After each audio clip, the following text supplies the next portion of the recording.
আমাৰ হিমন্ত বিশ্ব শৰ্মাইতো যিমান ডাঙৰ ভাওনাখন দেখুৱাই দিয়ে, এই বিদেশী খেদাৰ যি ডাঙৰ ভাওনাখন দেখুৱাই দিয়ে, সিমান ডাঙৰ ভাওনা আজিলৈকে অসমৰ কোনো নামঘৰতেই হোৱা নাই। যদি 40 লাখ বিদেশী আছে, এই 40 লাখ বিদেশীক খেদিবৰ কাৰণে বিজেপিক আমি কিমান দিন শাসন কৰিবলৈ দিব লাগিব? 40 লাখ বিদেশীক খেদিবৰ কাৰণে বিজেপিক অসমখন পুৰা ঠিকাই দি দিব লাগিব। অসম কালি অসমলৈ আহি গৃহমন্ত্ৰীয়ে কৈছে যে অসমক অনুপ্ৰৱেশকাৰী মুক্ত কৰাৰ সংকল্প অমিত শ্বাহৰ, পুনৰ 5 বছৰ পদুমক দিয়ক,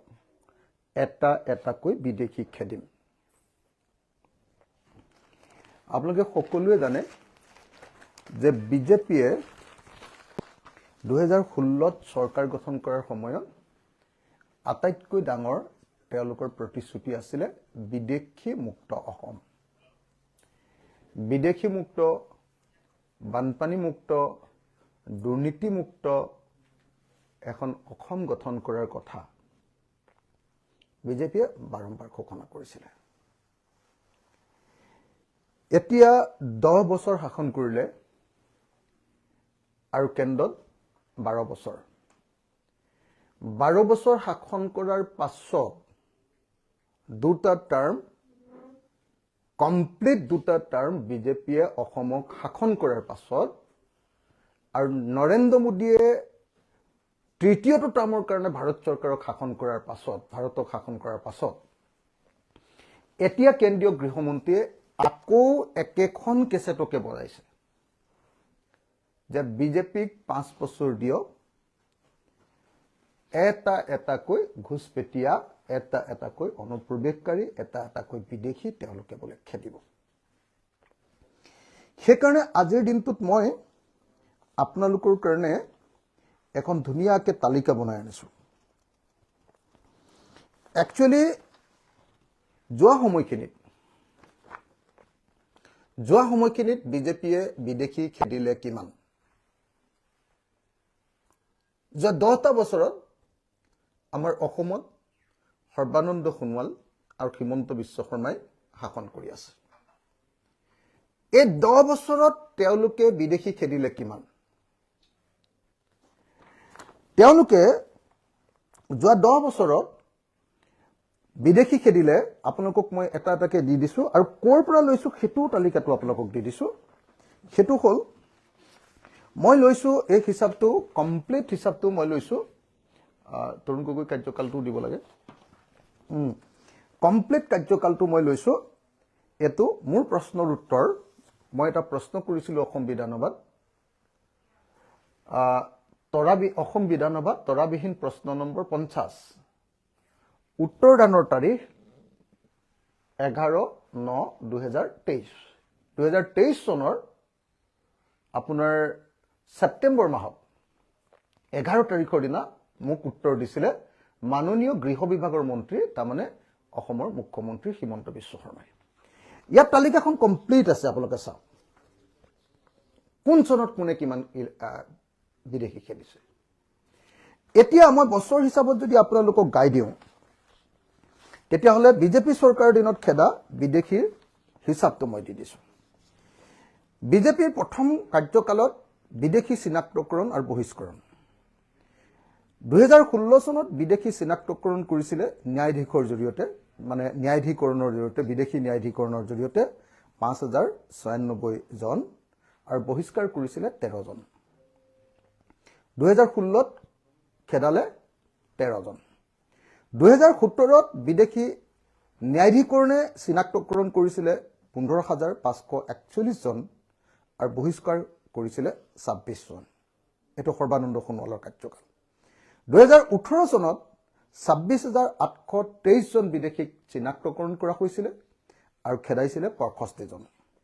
2019 চনত 24,209 জন বিদেশীক চিনাক্তকৰণ কৰিছিলে ন্যায়াধীকৰণে আৰু খেদিছিলে 87 বা 87 জন। আৰু 2020 চনত 4,355 জন বিদেশীক চিনাক্তকৰণ কৰিছিলে আৰু খেদিছিলে 69 জন। গতিকে বিজেপিৰ প্ৰথম কাৰ্যকালত, অৰ্থাৎ 2016ৰ পৰা 2020লৈকে এই কাৰ্যকালটোত সৰ্বমুঠ বিদেশী চিনাক্তকৰণ হৈছিলে ৭৬,০২৪ জন 76,024 আৰু বহিষ্কৰণ কৰিছিলে 260 জন 260 5 বছৰত বিজেপিয়ে বিদেশী বহিষ্কৰণ কৰিছিলে 260 জন এটা 5 বছৰত যদি 260 জন বিদেশী খেদে তেতিয়া হলে এটো হিচাপত যদি বিদেশী তেওঁলোকক খেদিবৰ কাৰণে আৰু 5 বছৰ কাৰ্যকাল দিওঁ অসমৰ পৰা কিমান বিদেশী নাকিয়া হ'ব তেতিয়া হলে অসমৰ মুখ্যমন্ত্ৰীয়ে মাজে মাজে কৈ থকা শুনো বোলে অসমত 40 লাখ বিদেশী আছে যদি 40 লাখ বিদেশী আছে এই 40 লাখ বিদেশীক খেদিবৰ কাৰণে বিজেপিক আমি কিমান দিন শাসন কৰিবলৈ দিব লাগিব 40 লাখ বিদেশীক খেদিবৰ কাৰণে বিজেপিক অসমখন পুৰা ঠিকাই দি দিব লাগিব অসমীয়া মানুহ যিমান দিন জীয়াই থাকিব হিমান দিনে ঠিকা দিলেহে বিদেশী খেদিবগে পাইব যদি পাইব আৰু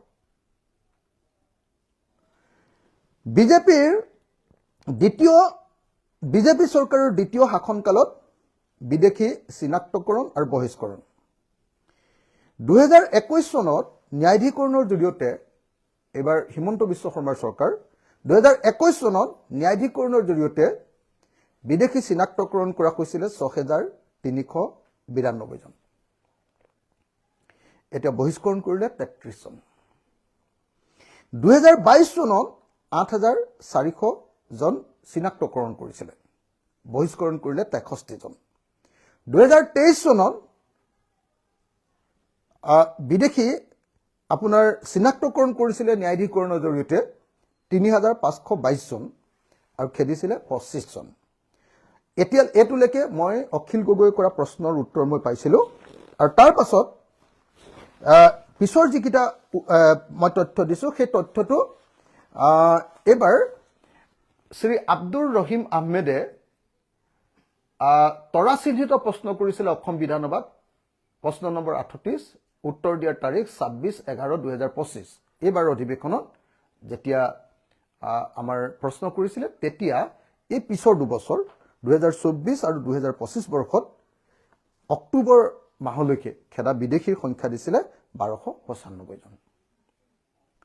টোটেল বিজেপি চৰকাৰৰ হিমন্ত বিশ্ব শৰ্মাৰ কাৰ্যকালত বিদেশী চিনাক্তকৰণ কৰা হৈছিল 28,724 জন চিনাক্তকৰণ হৈছিল তাৰ আগৰ আকৌ চিনাক্তকৰণ হৈ থকাখিনি আছে সৰ্বানন্দ সোণোৱালৰ দিনত 76,024 জন আৰু বিদেশী বহিষ্কৰণ কৰিলে হিমন্ত বিশ্ব শৰ্মাৰ দিনত 1416 জন গতিকে 5 বছৰত আকৌ এবাৰ কৈ দিছো আপোনালোকক 5 বছৰত সৰ্বানন্দ সোণোৱালে বিদেশী খেদিলে 260 জন হিমন্ত বিশ্ব শৰ্মাই 5 বছৰত বিদেশী খেদিলে 1295 জন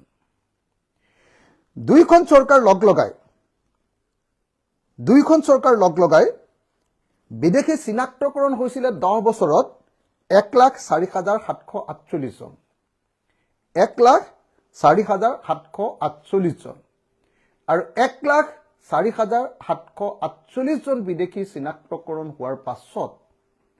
সৰ্বানন্দ সোণোৱাল আৰু হিমন্ত বিশ্ব শৰ্মা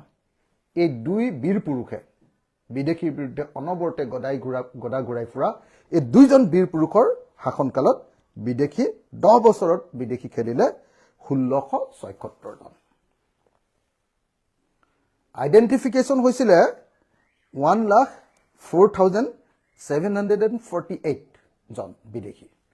তেওঁলোক বিদেশী বুলি ন্যায়াধিকৰণে কোৰ্টৰ জৰিয়তে চিনাকি কৰি দিছিল আৰু 10 বছৰত তেওঁলোকে বিদেশী বহিষ্কাৰ কৰিলে খেদি দিলে 1,676 জন 1,676 জন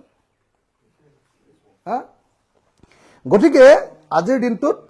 মই আকৌ এবাৰ তেতিয়াহলে চমুকৈ এটা বাক্যত কৈ দিলো যে সৰ্বানন্দ সোণোৱাল চৰকাৰৰ কাৰ্যকালত বিদেশী চিনাক্তকৰণ হৈছিল ন্যায়াধিকৰণৰ জৰিয়তে 76,024 জন আৰু খেদিছিলে 260 জন আৰু দ্বিতীয় কাৰ্যকাল হিমন্ত বিশ্ব শৰ্মাৰ 5 বছৰীয়া কাৰ্যকালৰ অক্টোবৰ মাহৰ 30 তাৰিখলৈকে 2025 চনৰ অক্টোবৰ মাহৰ 30 তাৰিখলৈকে দ্বিতীয় কাৰ্যকালত 28,724 জন মানুহক বিদেশী বুলি চিনাক্তকৰণ কৰা হৈছিল আৰু তাৰিখ খেদিছিলে 1416 জনক আৰু 10 বছৰীয়া কাৰ্যকালত সৰ্বমুঠ বিদেশী চিনাক্তকৰণ হৈছিল 1,04,748 জন আৰু বহিষ্কৰণ কৰা হৈছে 1,677 জন 1,677 জন ইমানে বিদেশী এই সময়খিনিত বিজেপি চৰকাৰখনে খেদিছে কিন্তু তাৰ বিপৰীতে মই এটা আপোনালোকক আৰু এটা হিচাপ দেখুৱাই দিব পাৰো এটো দিয়াৰ মোৰ কোনো হেৰি নাছিলে তথাপি মই দি দিছো যে 15 বছৰত যি সময়ত এওঁলোকে 10 বছৰ শাসনকালত 1,677 জন বিদেশী খেদিছিলে সেই সময়ত 2001 পৰা 2015 চনলৈকে অসমত বিদেশী চিনাক্তকৰণ হৈছিল 37,311 গৰাকী তৰুণ গগৈ চৰকাৰৰ কাৰ্যকালত আৰু তৰুণ গগৈ ডাঙৰীয়াৰ চৰকাৰৰ কাৰ্যকালত বিদেশী বহিষ্কৰণ হৈছিল 15 বছৰত 2,719 গৰাকী 2,719 গৰাকী তো এটোৱে হ'ল অসমত যোৱা 25 বছৰত বিদেশী খেদাৰ হিচাপ 25 বছৰত বিদেশী খেদাৰ হিচাপ বিজেপি চৰকাৰৰ দিনত 1,677 জন খেদিছিলে আৰু তৰুণ গগৈ চৰকাৰৰ কাৰ্যকালত 2,719 জন বিদেশীক এতিয়ালৈকে বহিষ্কাৰ কৰিছে এতিয়া আপোনালোকে দেখিছে যে নিৰ্বাচন অহাৰ লগে লগে বিজেপিয়ে আকৌ টেঙা আম লৈ আকৌ অসমৰ বজাৰলৈ আহি গ'ল মই আপোনাৰ গৃহমন্ত্ৰী অমিত শ্বাহ অহাৰ আগে আগে কৈছিলো যে তেওঁ পুৰণি কেছেটখন বজাবলৈ আহিব তেওঁ আকৌ হিন্দু মুছলমানৰ কথা ক'বলৈ আহিব তেওঁ আকৌ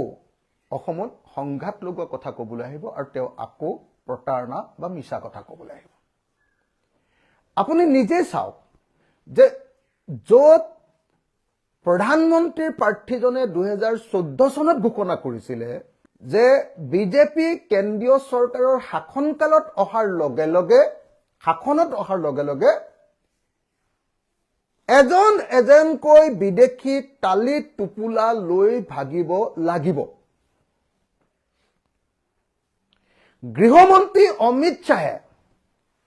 বাৰম্বাৰ সংসদত কৈ আহিছে যে ঘুষপেটিয়াবিলাকক তেওঁলোকে চিনকে খেদিব সদায় সংসদত তেওঁলোকে এনেকুৱা দপদপনি মাৰে আমাৰ হিমন্ত বিশ্ব শৰ্মাইটো যিমান ডাঙৰ ভাওনাখন দেখুৱাই দিয়ে এই বিদেশী খেদাৰ যি ডাঙৰ ভাওনাখন দেখুৱাই দিয়ে সিমান ডাঙৰ ভাওনা আজিলৈকে অসমৰ কোনো নামঘৰতেই হোৱা নাই চিনেমাও ইমান ডাঙৰ বনোৱা নাই তেওঁলোকৰ মতে 2016 চনখনে আছিলে 16 চনৰ বিধানসভা নিৰ্বাচনখনে আছিলে অসমৰ হৰাইঘাটৰ শেষ ৰণ আৰু সেই ৰণত জিকি লৈ যদি বিদেশী খেদিব নোৱাৰে তাৰ পাছত আৰু অসমীয়া জাতি শেষ হ'ব বুলি কৈছিল আৰু সঁচাকৈ দেখা গ'ল যোৱা সময়খিনিত অসমীয়া জাতি খতম কৰিবৰ কাৰণে দিল্লীয়ে আকৌ মোগলৰ নিচিনা একেই ব্যৱস্থা কৰিলে